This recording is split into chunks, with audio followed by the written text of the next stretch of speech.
முருகப்பெருமானுக்கு பக்தர்கள் ஏன் தைப்பூசம், பங்குனி உத்திரம் போன்ற நாட்களில் காவடி எடுக்கிறார்கள்? அதன் புராண கதை என்ன? யார் இந்த இடும்பன்? முருகப்பெருமானை குமரன், கந்தன், சுப்பிரமணியன், ஆறுமுகன், வேலன், தண்டாயுதபாணி என பல பெயர்களில் நாம் அழைத்து மகிழ்கிறோம். முருகன் என்றாலே இனிமை எனலாம். மலைமீது இருக்கும் தேனைப் போல அவரின் பெயரை உச்சரிப்பதும் அவரின் திருவிளையாடலை கேட்கும் பொழுதும் சுவை மிகுந்ததாக இருக்கும். அப்படிப்பட்ட முருகனுக்கு ஏன் பக்தர்கள் தைப்பூசம், பங்குனி உத்திரம் உட்பட்ட நாட்களில் காவடி எடுத்து வழிபடுகிறார்கள்? அகஸ்திய முனிவரின் சீடர்களில் ஒருவர் இடும்பன்.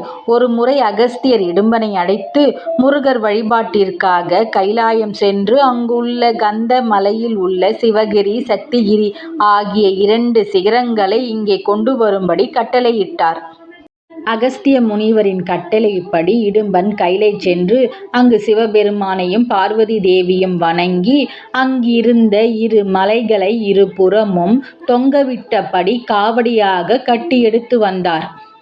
கைலையில் இருந்து திரும்பி வந்த இடும்பன் சிறிது நேரம் ஓய்வு எடுக்கலாம் என்று தான் தூக்கி வந்த சிவகிரி, சக்திகிரி 2 மலைகளையும் கீழே இறக்கி வைத்துவிட்டு சற்று நேரம் ஓய்வெடுத்தார். மீண்டும் புறப்பட தயாரான பொழுது அந்த மலைகளை தூக்க முடியாமல் தவித்தார்.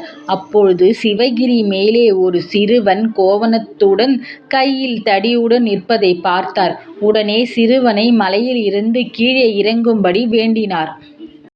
மலையில் இருந்து இறங்க மறுத்த அந்த சிறுவன், மலை எனக்கே சொந்தம் என உரிமை கொண்டாடினார். இதனால் கோபம் அடைந்த இடும்பன் சிறுவனை தாக்க முயன்றார். ஆனால் முருகனின் சக்தியால் வேரற்ற மரம் போல் விழுந்தான் இடும்பன்.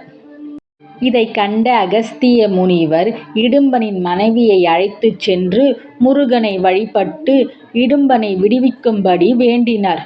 முருகனும் தான் நினைத்தபடி இடும்பனுக்கு அருளாசி புரிந்தார். அதோடு இடும்பனை தன் காவல் தெய்வமாகவும் நியமித்தார். என்னை வணங்கும் முன் உன்னை வணங்கி மலை ஏற வேண்டும். உன்னை வணங்கினால் என்னை வணங்கி அருள் கிடைக்கும் என்று கூறினார். இடும்பனுக்கு அருள் புரிந்த முருகன் இனி இடும்பனைப் போல காவடி சுமந்து சந்தனம், பால், மலர் போன்ற அபிஷேக பொருட்களை காவடியில் ஏந்தி என் சன்னதிக்கு வந்து வழிபட்டால் நான் நல்லருள் வழங்குவதாக வாக்களித்தார். அன்று முதல் முருக பக்தர்கள் முருகனுக்கு பல்வேறு காவடிகள் எடுத்தும் பால்குடம் எடுத்தும் வழிபடுகின்றனர்.